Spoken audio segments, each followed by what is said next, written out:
Bismillahirrahmanirrahim. Assalamualaikum warahmatullahi wabarakatuh. Alhamdulillah, la haula wa la quwwata illa billah. Ashhadu an la ilaha illallah wahdahu la syarikalah wa ashhadu anna Muhammadan abduhu wa rasuluhu la nabiyya ba'dah. Amma ba'd.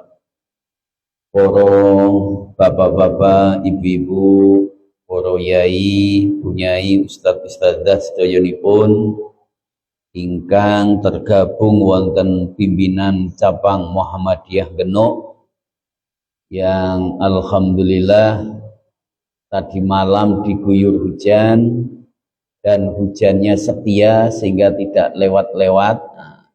Jadi niku mboten banjir. Mung banyune mboten purun mlampah ngoten Pak. Jadi tadi saya sudah dipeseni Kiai Sukron ojo lewat nanti Genuk apa Genuk Indah ini ya. Tapi lewat arteri, alhamdulillah. Jadi syukur alhamdulillah Allah masih memberikan kenikmatan, nikmat sehat, nikmat sempat. Nikmat utamanya adalah nikmat keimanan yang luar biasa. Ini hadir juga para sesepuh guru-guru saya. Pak Agus itu adalah senior saya di Pemuda Muhammadiyah. Beliau sudah levelnya Jawa Tengah dulu ya, bersama Prof. Abdul Mukti. Jadi Pak Agus, Pemuda Muhammadiyah era Pak Agus telah melahirkan seorang menteri ya. Ini luar biasa. Ini Pak Nasir juga ini tokoh Muhammadiyah dan juga dulu pejabat di dinas sosial. Ini dari Pedurungan bisa ekspansi sampai ke Genuk, ini luar biasa. Tapi tidak dalam rangka nyalon wali kota Pak ya. Saiki iki wong nek bersafari ngono ujug-ujug dicurigai. Wo jok-jok iki nyalon DPR iki. Jadi sekarang itu serba repot. Meh berbuat baik, bantu sembako dikira ya memang puasa kita ini harus melatih suasana kita, suasana husnudzon. Nah, karena memang kebanyakan di luaran sana begitu. Orang tahu neng masjid menjelang pemilihan hajat politik lunga neng masjid. Ya kan orang tahu apa namanya Jumatan, nah gawe safari Jumatan. Itu biasa. Aktivitas politik dalam rangka untuk menggait massa, menggait simpati itu kan selalu dilakukan. Tapi itu memang bagian daripada strategi untuk meraih hati dan simpati. Tapi nek cara meraih hati dan simpati para cewek-cewek gitu piye Pak Sukron. Jadi para jomblo-jomblo bagaimana cara meraih hati dan meraih simpati wanita. Begitupun wanita bagaimana cara meraih simpati dan hatinya laki-laki. Itu tanya pada ahlinya, yaitu Kiai Sukron. Ya alhamdulillah. Jadi saya hari ini memang mengambil tema yang sederhana saja. Jadi sekalipun kita puasa tetap produktif. Jadi tidak ada alasan bagi kita umat Islam karena puasa sehingga tidak produktif. Sing pekerja ogah-ogahan ke kantor, ngapa orang ning kantor? Aku cek poso. Nah. Sing pedagang orang buka warunge, ngopo ora poso, ora buka warunge? Aku cek poso. Nek warung mangan ora dibuka ora apa-apa. Tapi nek toko sembako, toko kebutuhan-kebutuhan yang sifatnya untuk persiapan-persiapan itu ya harus selalu. Di pasar itu harus produktif juga. Dulu saya pernah jualan di pasar Peterongan, itu jam 1 itu udah keluar dari rumah. Jam 1 itu sudah membuka dasaran di situ, terus nanti subuhan istirahat, lanjut lagi sampai jam 7, terus baru masuk ke kantor. Jadi dulu saya jadi pedagang di pasar Lamper Sari. Jadi nggak ada alasan poso gawe awake di males aras-arasan enggak. Justru puasa ini kita kolaborasikan, kita kombinasikan bagaimana supaya amal ibadah kita ini produktif. Karena ada aral islami wa qawaiduddin salasah. Jadi ikatan kuat Islam dan pondasi agama itu ada 3. Jadi apa ural Islam wa qawaiduddin salasah. Ikatan kuat Islam dan pondasi agama itu ada 3. Walaupun rukun Islam itu ono 5. Tetapi dari 5 rukun Islam itu sebagai pondasi utama, sebagai ikatan utama kekuatan Islam itu 3. Pertama adalah syahadat, yang kedua adalah sholat, ketiga adalah puasa. Zakat masih ada ketentuan bagi yang punya harta. Haji masih ada ketentuan bagi yang mampu. Nah, tapi syahadat mosok yo ora kuat ngucapke kalimat syahadat. Tapi rata-rata kita ini kan ora pernah berikrar masuk Islam maca syahadat. Wong awake dhewe lahir ceprot ngerti-ngerti wis Islam kan ngono ya. Ya, mergo mbae dhewe Islam, bapake Islam, akhirnya awake dhewe melu Islam. Tapi bagi mereka sing sebelumnya adalah agama yang lain, kemudian masuk Islam, maka di situ ada pengungkapan ikrar syahadat. Nah, yang kedua sholat. Sholat kira-kira ragatin apa sholat? Sarung. Ora ana sarung misalnya saking andu-antok ya ora apa-apa kok ngono. Malah menurut Kiai Rosian, Kiai ini Kiai Sukron kuwi. Saking-sakingnya ora ana pakaian. Sing penting ning gone ruang tertutup. Nek tegel udah ora apa-apa ngono. Mergo ora ana sarung, ora ana kathok, ora ana apa ngono. Itu di zaman apa namanya? Era jadul ya. Jadi sholat insya Allah modalnya nggak banyak. Kita yang penting iso nutup aurat, iso sholat. Poso modalnya apa? Kalaupun misalnya sahur kudu ono apa namanya rendange, ono pindange, ono macam-macam, terus kemudian buka kudu ono kolake, ono kormo, itu kan variasinya panjenengan. Janjane misalnya kok saking-sakingnya nggak punya apa-apa, minum tok itu iso gawe modal poso.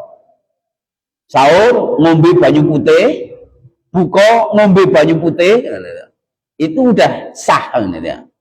Artinya 3 hal ini menjadi ikatan dan pondasi besar bahwa apa namanya agama kita ini akan kokoh.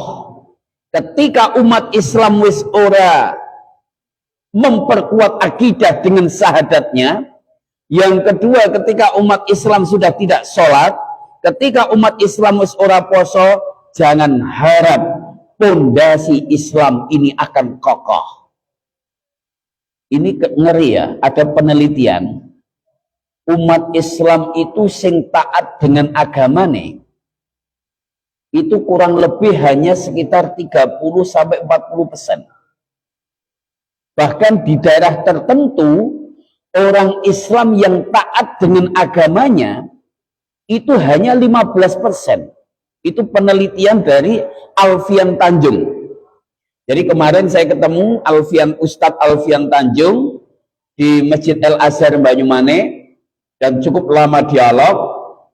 Dan banyak masukan-masukan bagaimana penguatan itu. Ngeri kita ini, peta dakwah kita ini ngeri sekali. Ini nggak bisa, nggak apa-apa, tutup aja. Jadi peta dakwah kita ngeri sekali. Yang atasnya misalnya Semarang itu 87% itu sing teko ning masjid, gelem sholat ning masjid, jangankan ning masjid, sing gelem sholat dhisik wae itu hanya berapa persen. Kemudian sing teko ning masjid berapa persen? Belum jamaah. ini menjadi perhatian penting bagi kita. Jadi kalau kita padahal di dalam hadis ini yang diriwayatkan oleh Ibnu Abbas, oral Islam wa qawaiduddin salasa alaihinna asyasil Islam man taraka wahidah minhunna fahuwa biha kafir. Bahkan di sini dikatakan halalun dam. Wah, ngeri loh. Jadi ikatan kuat Islam dan pondasi agama ada 3. Di atasnya ada dibangun barang siapa yang meninggalkan salah satunya maka dia adalah kafir dan halal darahnya. Wah, ini kalau di letterlock ini so paten-patenan gue, Pak Sukron ya medeni gue. Ya. Tapi bermakna yang lain lah. Yang pertama adalah bersaksi bahwa tidak ada Tuhan selain Allah. Yang kedua sholat wajib. Dan ketiga adalah puasa. Wong sing meninggalkan 3 hal ini itu sudah dalam kategori kafir. Ya, kafir. Bahkan dalam hadis ini halalun dam, halal darahnya. Ya, sehingga umat Islam kudu yo memperkuat akidahnya, jadidu imanakum biqauli la ilaha illallah. Maka tiap malam Jumat kan ning desa-desa kula riyen nggih nate mimpin tahlil barang niku.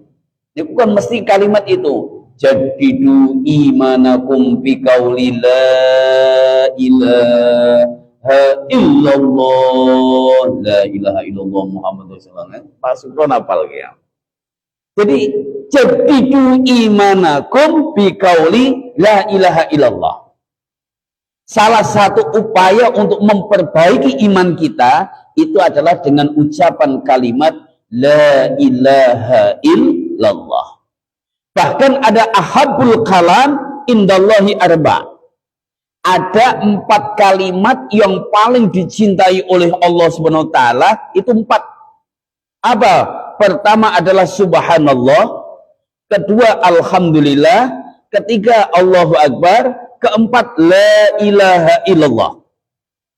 Yang biasa kita baca ba'da salat zikir itu subhanallah, subhanallah, subhanallah, subhanallah, alhamdulillah, alhamdulillah, alhamdulillah, Allahu akbar, la ilaha illallah. Tapi harus cepet-cepet.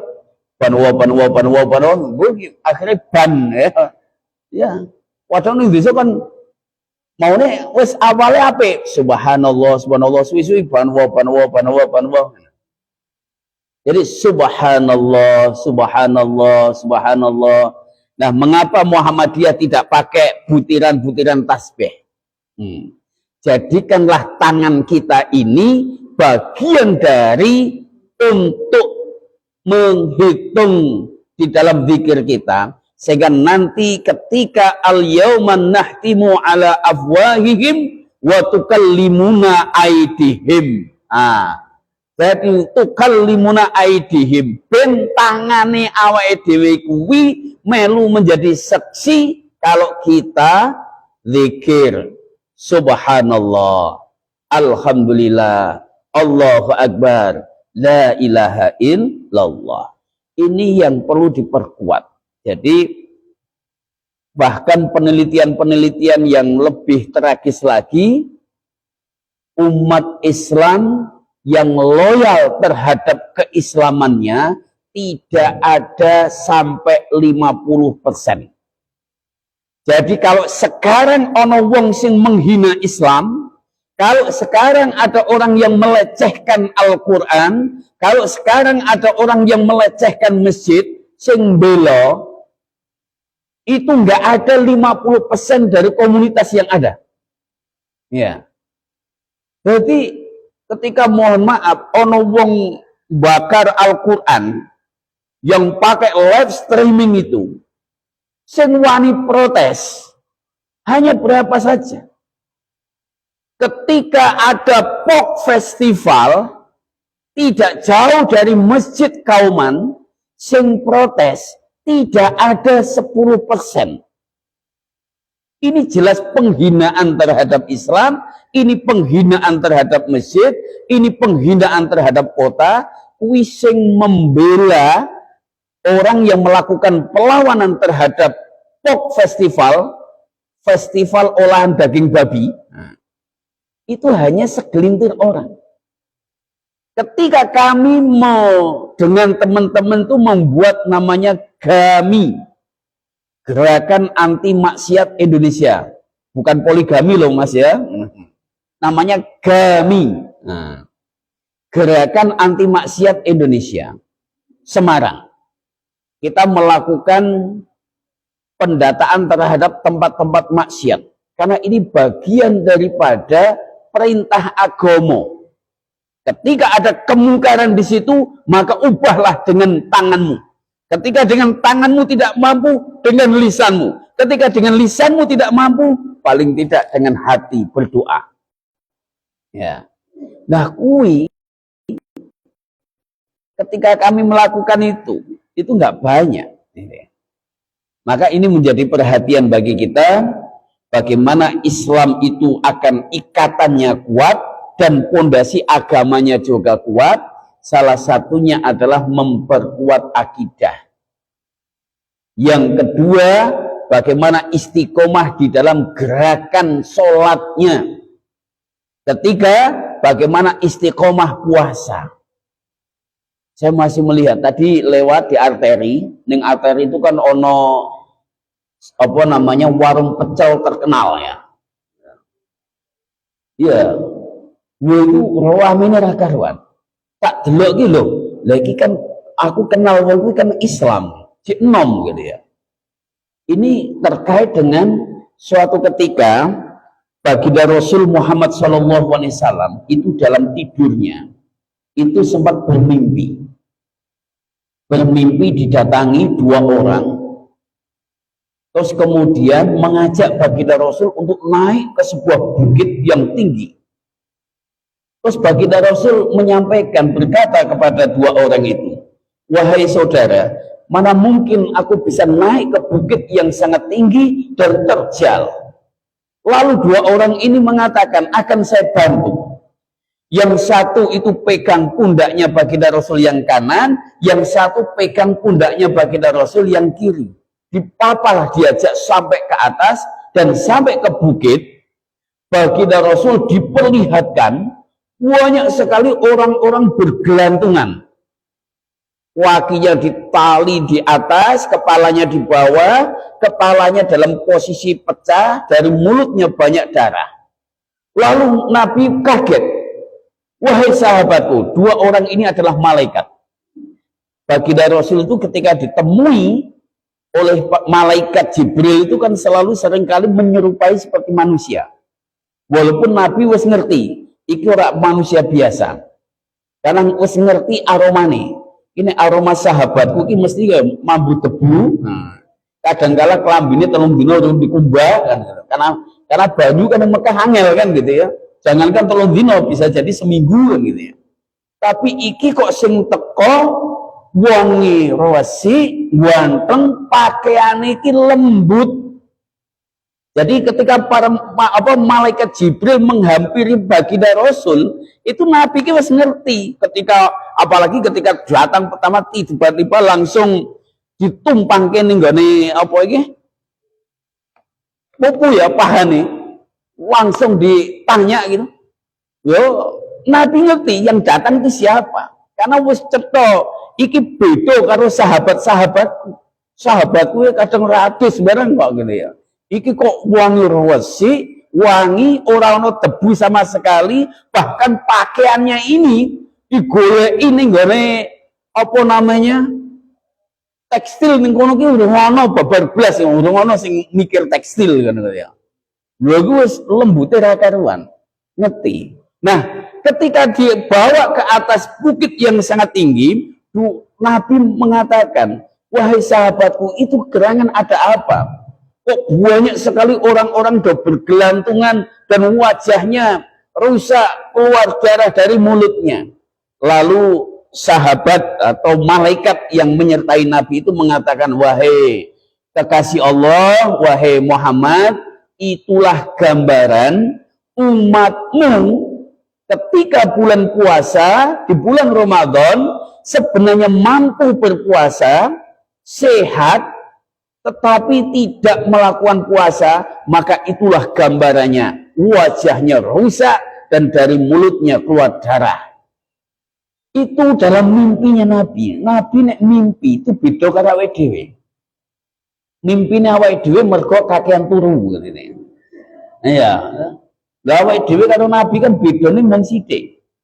Iya toh? Awake dhewe karo Nabi kan bedane sithik. Sithik toh. Nabi sedikit tidur, awake dhewe sithik-sithik tidur. Nabi sedikit makan, awake dhewe sithik-sithik mangan. Nabi itu sedikit marah, awake dhewe sithik-sithik marah. Utamanya ibu-ibu nggih. Oh enggak, nek ibu-ibu itu enggak pernah marah. Hanya mengolah vokal. Ya, dan ibu-ibu kalian enggak pernah marah. Termasuk istri saya. Sepanjang saya nikah sampai sekarang itu nggak pernah marah, ya, hanya latihan vokal gitu. Jadi dan ketika istri marah, ojo dibantah pak. Ya, kalau istri marah kok jenengan bantah, kesalahannya jenengan 10 tahun kepungkur gitu loh, kelingan pak, diungkit-ungkit pak. Jangankan 10 tahun, 20 tahun gitu ya. Iki jek kelingan jek iso diungkit-ungkit. Maka nek bojo tuh ngamuk, marah, tinggal turun. Nek perlu ngombe obat tidur. Kan kok nek kesel mari dhewe. Nah, inilah gambaran bahwa orang yang tidak berpuasa padahal dia mampu berpuasa itu akan mendapatkan siksaan yang luar biasa. Maka jamaah yang dimuliakan oleh Allah SWT, ini perlu kita jaga betul. 3 hal ini, yakni persaksian bahwa tiada Tuhan selain Allah. Jadi kita harus selalu memperbaiki syahadat kita. Yang namanya memperbaiki jadidu itu tidak harus mengikrarkan terus jaluk dibimbing oleh orang untuk baca ikrar syahadat, enggak. Kita juga perlu membaca syahadat. Karena al-iman yazid wa yangkus. Al-iman itu ada kalanya naik, ada kalanya turun, bahkan ada kalanya zam. Nah, maka perlu sekali tiap hari itu istighfar, bersahadat. Ya paling tidak ba'da sholat tadi, subhanallah, subhanallah, alhamdulillah, alhamdulillah, Allahu akbar, la ilaha illallah. Jadi walaupun yang Muhammadiyah tetap dikiran. Apa? Kok salam kelepat. Aku kan wis dadi wong Muhammadiyah. Iya. Jadi bukan berarti ning Muhammadiyah kemudian orang gelem dikir, tetap dikir. Hanya kalau di Muhammadiyah nek bakdo salat dikire ora usah banter-banter. Dikire wis pokoknya semampu masing-masing. Tetapi dalam rangka murabi, misalnya dalam rangka untuk melatih, kok iki anak-anak TK, anak-anak SD, urung apal lafdulnya, lafadznya, yuk bareng-bareng yuk, subhanallah, subhanallah, subhanallah, alhamdulillah, alhamdulillah. Jadi nek wong dikiran banter-banter niku, yo kita nggak menghina nggak apa, itu kadangkala yang sebelah ono wong lagi sholat itu kan khawatir kalau dia itu mengganggu kan gitu ya. Ya, maka supaya lebih khusyuk ya kita subhanallah dengan zikir, dengan suara kita. Nah, kemudian Imam Az-Zahabi rahimakumullah berkomentar dalam kitab Al-Khabair, telah menjadi ketetapan bagi orang-orang mukmin bahwa barang siapa meninggalkan puasa Ramadan tanpa sakit, tanpa tujuan, yakni tanpa ada uzur yang diperbolehkan, dia lebih buruk dari pezina, dari pecandu minuman keras, bahkan diragukan keislamannya dan dituduh dia sebagai zindik dan ateis. Wah, itu ngeri loh,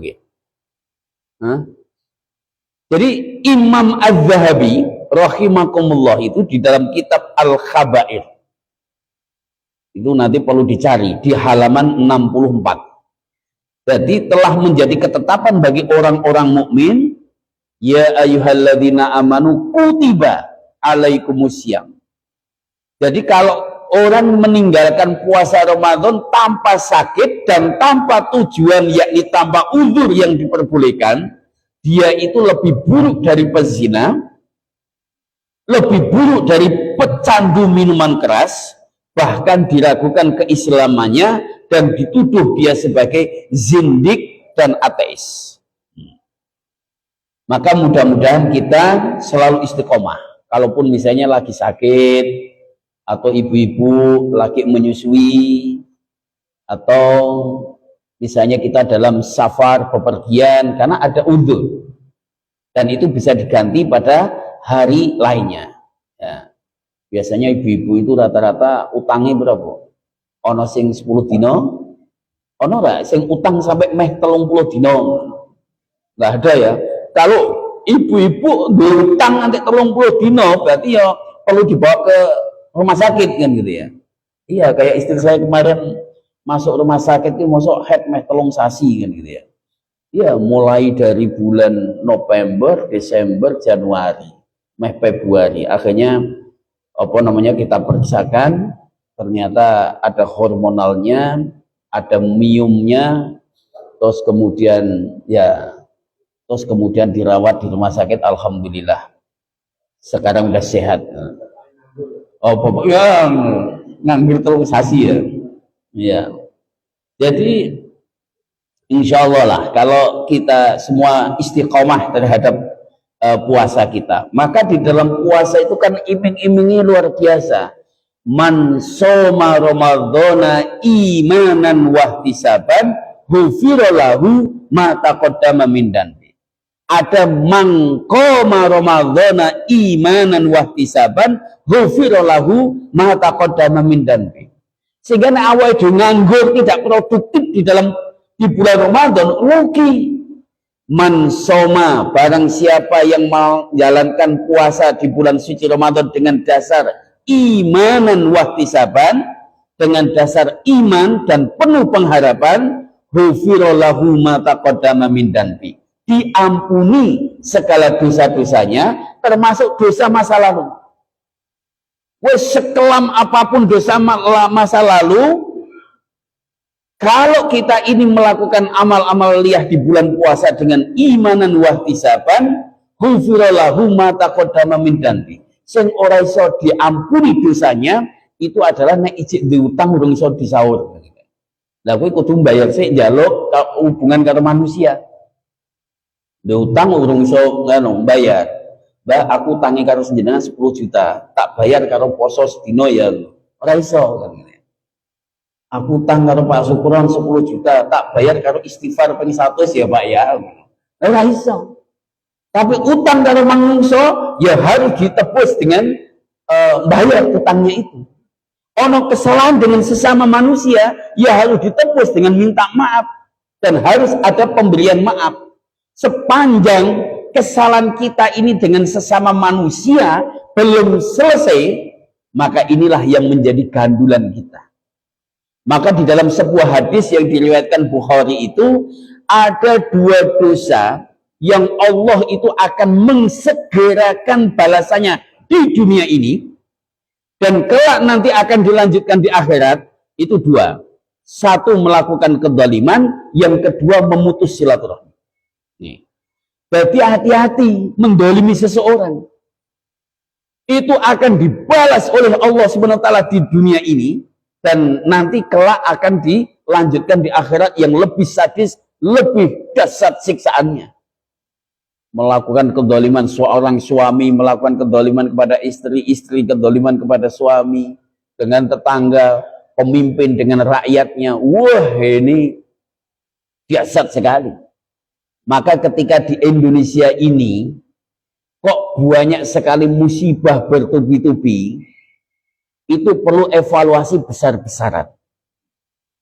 Mungkinkah ada kezaliman-kezaliman yang dilakukan oleh para pemimpin-pemimpin di negeri ini?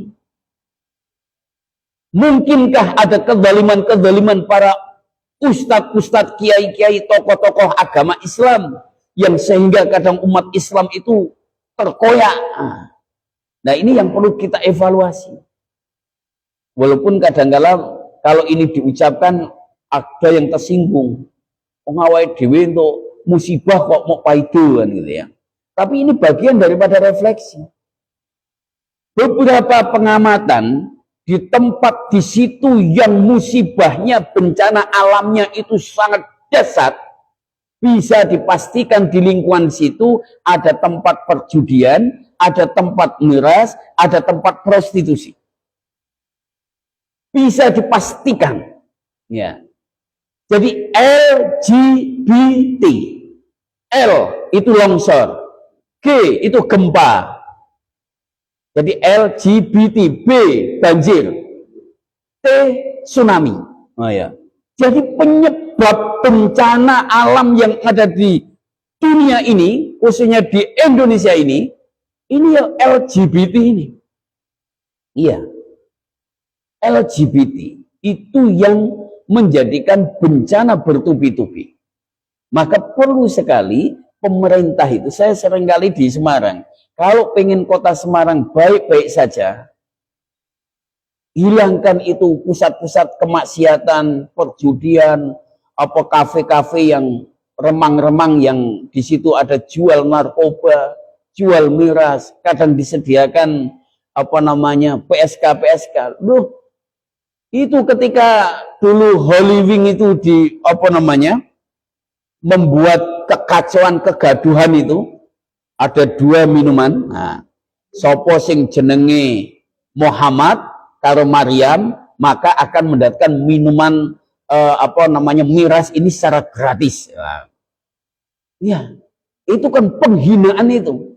Terlepas itu Maryam itu nama jeneng sedulur panjenengan, urung karuan Maryam itu yo taat ibadah soleha, urung karuan sing jenenge Muhammad itu juga taat ibadah. Tetapi ini kan simbol, nama Muhammad itu adalah simbol apa kekasih bagi umat Islam, panutan bagi umat Islam. Kanjeng Nabi kok ditulis di situ sing jenenge Muhammad karo sing jenenge Maryam, nek pengen ngombe apa namanya bisa masuk di situ dan minum gratis sepuasnya. Wow. Sak apa Pak? Sak mendeme kan ngono. Sak mbledose. Wong jarene wong mendem tenanan ki pala ora iso apa-apa kan. Jadi nek ning dalan ki ana wong mendem kok ijo ngrumyo karo ngamuk-ngamuk itu asline jek setengah mendem jare Pak Sukron sing tau ngalami. Ngalami anu maksudnya ngalami nangani ngono. Orang ngalami mendem tapi ngalami nangani wong mendem. Iya. Jadi nek wong mendem tenanan itu ora iso apa-apa. Tapi nek kok wong mendem iki iso ngrumyo, wah iki iso ngamuk-ngamuk itu berarti cek separo gitu. Nah inilah yang perlu kita inikan. Nah, maka Bapak-bapak, ibu-ibu, ini yang perlu kita jadikan 2 hal tadi, jangan sekali-kali ada pada diri kita. Yakni melakukan kezaliman dan memutus silaturahim. Loro hati boleh. Sakit hati, kecewa boleh. Tapi ojo suwi-suwi jotaane. Nah, ibu-ibu nek jotaan, ojo suwi-suwi. Maksimal 3 dino. Nah, ya. Kalau misalnya suami istri jotaan pun nganti pindah kamar ngono kuwi, aja suwi-suwi. Maksimal 3 dino. 3 dino wis mumet kok bapake kok ngono ya. Iya. Jadi jangan lama-lama. Kalau misalnya dan itu perlu ada juru damai kalau misalnya. Maka kan dalam hadis Nabi juga itu ada 3 hal. Itu boleh panjangan buka itu. 3 bohong yang diperbolehkan. 3 bohong yang boleh itu 1 mendamaikan 2 orang yang bertikai. Yang kedua, bohong ketika menghadapi musuh. Mosok saat perang jenengan jujur. hei Israel, iki lho peluruku tinggal 3 tok ngono. Ya ora iso. Palestina kudu Gaza itu kudu pakai strategi yang tidak bisa dibaca oleh Israel. Iya. Bohong dalam menghadapi musuh. Itu boleh. Nah, ketiga ini bohong menghadapi istri. Lagi sing akhirnya salah kaprah ngapusi buju terus gitu. Bohong menghadapi istri itu saat istri merajuk. Wah, aku cantik nggak? Cantik luar biasa. Iya. Terus kemudian pas jenengan sekolah luar kota, nukokke gamis ning bojone, iki mah tak tukokke gamis. Piro Pak hargane? Oh, wong 150 to. Padahal regane 750 gitu. Lah itu bohong demi minangke bojone jenengan. Bapak-bapak nukokke daster, nukokke gamis, kok di apa namanya jujur dengan harganya diunek-unek mending kayak aku duit tak tuku dhewe kan iso untuk telu kan ngono ya. Ayo wis ditukokke ado-ado saka Kalimantan, saka Pekalongan, baru jadi Paitul. Maka ben ora dipaitul yang ngapusi. Iki mau aku tuku pas delala promosi regane 150.000. 150.000 tok apik men. Isuk tukokke neh ya payah ngono. Ayo, bagui jaluke papat ngono. Waduh, itu 50 ping papat. Iya, jadi dalam menghadapi itu. Nah, maka kembali kepada substansi, ini puasa kita ini adalah puasa yang produktif. Man shoma ramadhana imanan wa ihtisaban, ghufira lahu ma taqaddama min dhanbi. Jadi dosa setumpuk apapun, sebanyak apapun itu akan diampuni oleh Allah Subhanahu wa taala. Bahkan digambarkan sekalipun dosa kita itu sebanyak pasir di lautan, sebanyak buih, sebanyak daun-daun yang ada di pohonan, itu akan diampuni oleh Allah Subhanahu wa taala. Pernah kita menghitung pasir? Pernah kita menghitung buih? Pernah kita menghitung daun-daun? Mong biyen tok wae daun cemani, daun gelombang cinta, nah kuwi dihitung biyen ya. Tapi nek godhong-godhong, berarti sekalipun dosa kita itu sebanyak buih di lautan, sebanyak pasir, sebanyak daun-daunan, itu akan ghufira lahu ma taqaddama min dhanbi, akan diampuni oleh Allah Subhanahu wa taala termasuk dosa-dosa masa lalu kita. Kecuali dosa yang masih ada urusan dengan anak Adam. Nah itu. Tapi nek urusane karo Gusti Allah, insya Allah clear. Maka mengapa kita sebelum masuk Ramadan itu golek ano sanak sedulure panjenengan, golek ano konco-koncomu, jaluk ngapura. Nah, maka jenengan pun tanpa diminta, wis aku sudah memberi maaf kepada siapapun yang berbuat salah dengan saya, baik itu yang disengaja maupun tidak disengaja. Sehingga ketika masuk di bulan suci Ramadan, masuk dalam keadaan bersih. Hablum minannasnya selesai, hablum minallahnya selesai. Jadi janjane salam-salaman minta maaf itu ora pas bodoh tok. Ya. Kalau pas bodoh kuwi mung tradisi. Justru maaf-maafan itu adalah fi Rajab wa fi Sya'ban. Maka ketika bulan Rajab itu kan sudah ada al-i'dad. Bahasanya al-i'dad. I'dad jasadiyah, i'dad ruhiyah. Itu meh bodoh mulai dari Rajab. Maka ya Allah, berkahilah hambamu ini bulan Rajab, dan ya Allah hambamu ini juga diberkahi di bulan Sya'ban, dan dipertemukanlah hambamu ini di bulan suci Ramadan. Itu sebenarnya al-idadnya itu mulai dari Rajab, Sya'ban, Ramadan. Bahkan Syekh Al-Bakhir itu menyimpulkan di dalam jurnalnya, penelitiannya, Rajab itu diibaratkan bulan saat menanam. Sya'ban itu diibaratkan bulan menyirami tanaman. Ramadan ibaratkan bulan saat panen tanaman. Jadi kita ini sekarang tuh lagi panen dari tanduran-tanduran bulan-bulan sebelumnya. Memang al-i'dad itu sebenarnya dilakukan adalah jauh-jauh hari. Misalnya sekarang puasa, mulai Syawal itu untuk kembali kepada puasa lagi. Tapi paling tidak dihitung itu sejak Rajab, Sya'ban, itu adalah masa-masa al-i'dad kita, persiapan kita.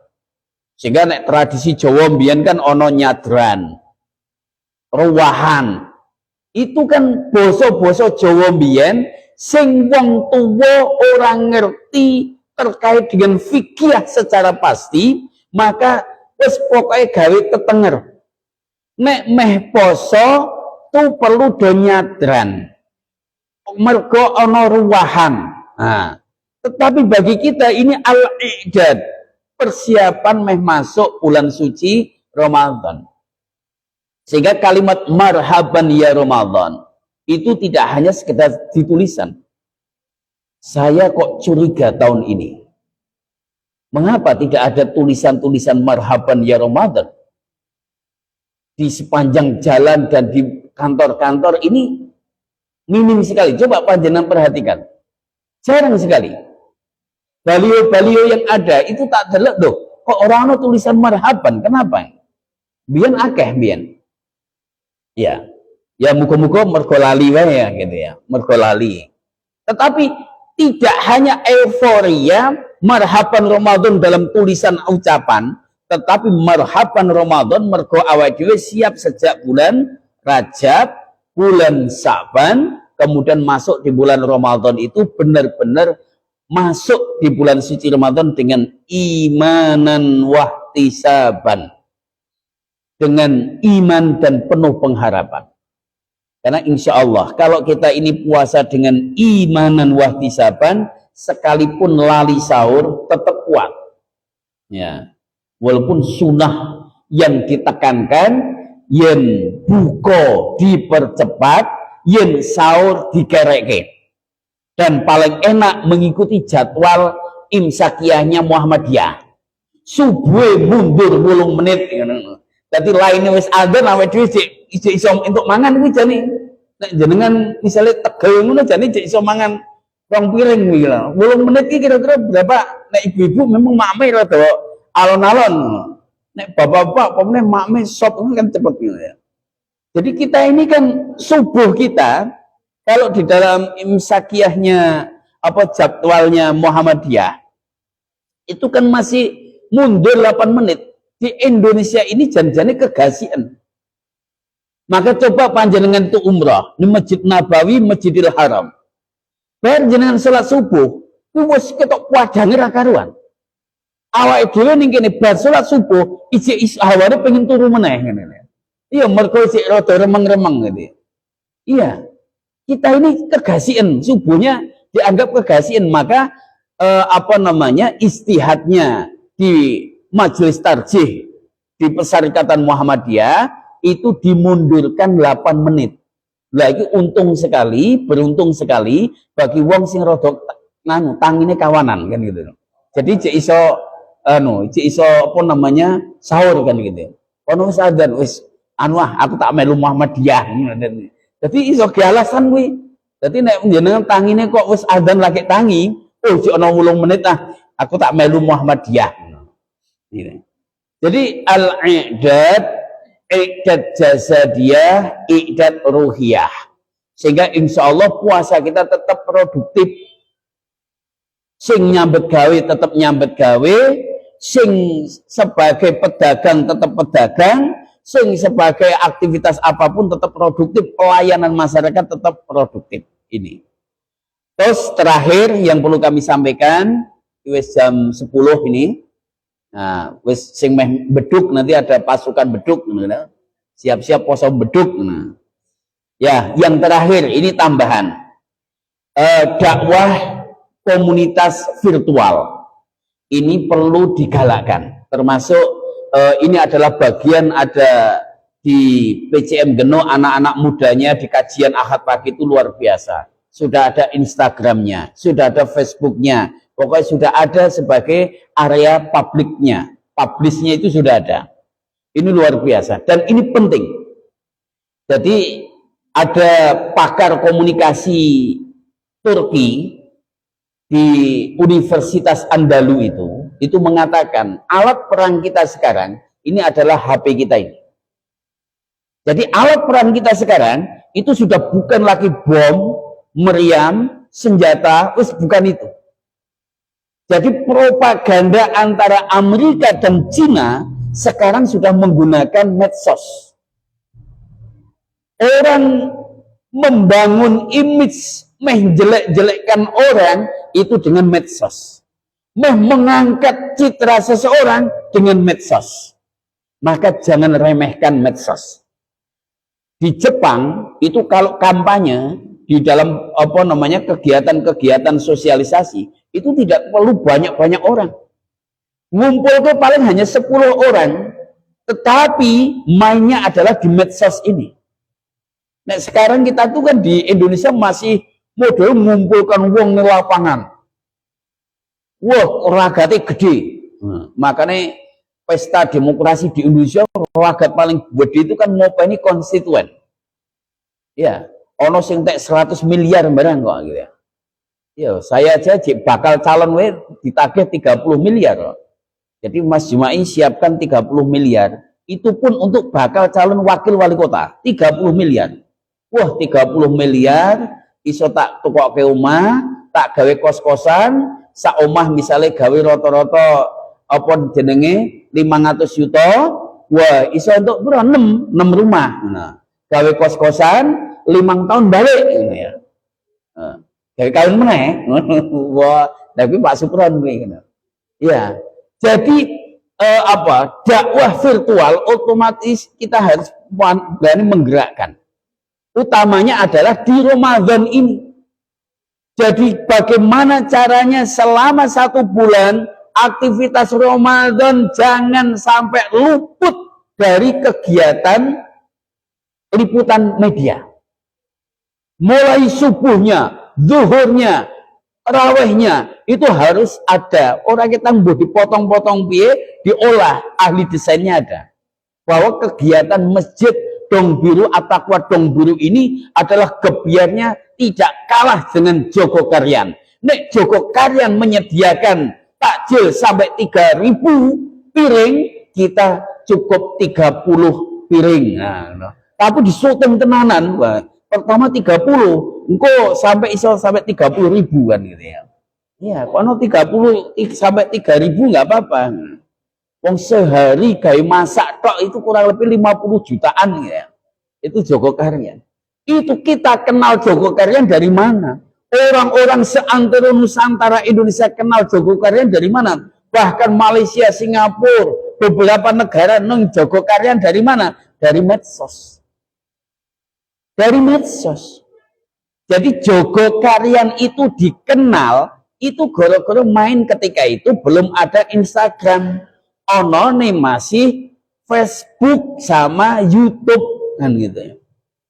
Tapi lama sekarang dengan adanya TikTok, Instagram, terus kemudian berbagai media yang ada, itu manfaatkan sebaik-baiknya. Sehingga kita butuh anak-anak muda itu yang punya kreativitas terhadap dunia medsos ini. Nah, ini sekilas karakter audiens Facebook, pengguna Facebook. Bapak-bapak pengguna Facebook nggak?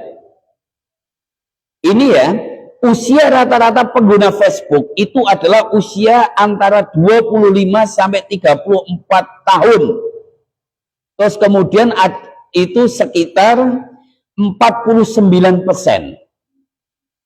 25 sampai 34 tahun itu sekitar 49%. Terus kemudian pengguna dalam kelompok 25 sampai 49 bahkan ada sampai 50-an tahun itu selebihnya. Ya, jadi lebih banyak sekarang pengguna Facebook itu sudah tidak lagi anak-anak Gen Z. Anak-anak SMP, SMA, kuliah itu sekarang sudah tidak banyak menggunakan Facebook. Saya tanya di kelas-kelas saya, siapa yang masih menggunakan Facebook? Dari 30 orang itu mung telu tok. Nah, ya. Tapi siapa yang menggunakan TikTok? Siapa yang menggunakan Instagram? Nah, saya tanya, siapa yang menggunakan micet? Wah, micet ini kan apa biru jodoh apa golek pasangan ya. Orang wani do ngacung gitu ya. Ya. Ya, pengguna itu pengguna Facebook 43 itu perempuan, 43% itu perempuan, 56% laki-laki. Dan rata-rata laki-laki sing didelok adalah apa wong wedok-wedok ngono. Ning Facebook sing digolek sing dadekke temen ki sing wedok-wedok ngono. Lebih menyukai konten video. Nah, terus kemudian karakteristik Instagram, pengguna Instagram. 70% pengguna Instagram adalah usia di bawah 35 tahun. Ya. Jadi kalau kita mau mempromosikan aktivitas-aktivitas dakwah kita, itu juga perlu menyasar berbagai pihak. Jangan hanya satu aplikasi saja, jangan hanya satu di Instagram saja atau di Facebook saja. Di Facebook, oh kita membidik usia-usia di atas 35 tahun. Kita di Instagram membidik anak-anak yang 35 tahun. Karena anak-anak kita ini nek kon teko ngaji ning kene, koyo majelis masjid taklim ngono kuwi mumet lan sepet ngono ya. Tapi jajal dijek ning mall, wah langsung semberantal. Saya pernah ngajak pengajian anak-anak muda seusia anak-anak SMA, kuliah. Tak jek ning gone mall Citraland. Nobar film Sang Pencerah. Gratis. Wah teko akeh. Nah, disitulah kayak kita betapa kita itu butuh di dalam gerakan dakwah itu kreativitas. Maka mengapa kok anak-anak kok dora gelem ning masjid, dora gelem ning pengajian? Karena rata-rata ya terlalu formal kan gitu ya. Makanya kemarin saya alhamdulillah tuh di Gayam Sari, di Gajah, itu ngajinya di taman. Apalagi di Semarang ini kan banyak sekali taman-taman ini. Manfaatkan di taman. Sisan karo biru jodoh. Jadi sing jomblo-jombloan itu ben iso ketemu jodoh dari sesama aktivis ngaji in the taman. Nah, ngaji in the garden gitu. Ya, jadi kalau nggak bisa ngaji ning masjid, ora gelem ning masjid, ya kapan waktu ning taman. Nah, kapan waktu ning kafe, kapan waktu ning pantai. Nah itu kemarin PCM Gajah Mungkur ngajinya di pantai Jogja gitu apa pantai apa itu ya. Asik itu, view-nya laut. Ya. Wes pokoknya jenengan nanti kapan waktu ya. Nah, ngajine ning gone kan ning pinggir pantai kayak. Nah, ustadznya dijek. Ini kita punya bis ini. Nanti pinjam di Unimus kan gratis kan gitu ya. Ya. Nanti golek ke sponsor kayak iso anu. Nah, pengguna Instagram 51% perempuan. Terus kemudian YouTube, rata-rata sekarang YouTube itu ya banyak anak-anak muda yang menjadi YouTuber kan ya. Ya, saya kira itu apa yang saya sampaikan. Sekali lagi kesimpulan puasa kita ini adalah kehadirannya itu penuh rahmah dan ampunan. Terus puasa ini sebagai kesempatan untuk mendekatkan diri kita kepada Allah. Puasa ini sebagai ujian kesabaran dan disiplin. Puasa ini sebagai solidaritas dan kepedulian sosial dan momen refleksi dan introspeksi. Saya kira itu matur nuwun, kurang lebihnya mohon maaf. Nasrul minallah wa fathun qarib. Assalamualaikum warahmatullahi wabarakatuh.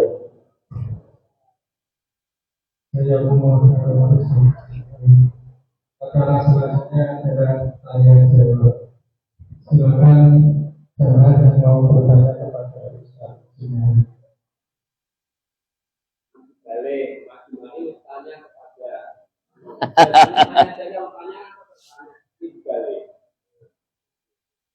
Pertanyaannya kapan berbuka puasa? yang.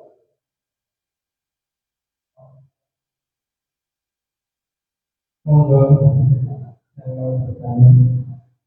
Tanya kepada Fred.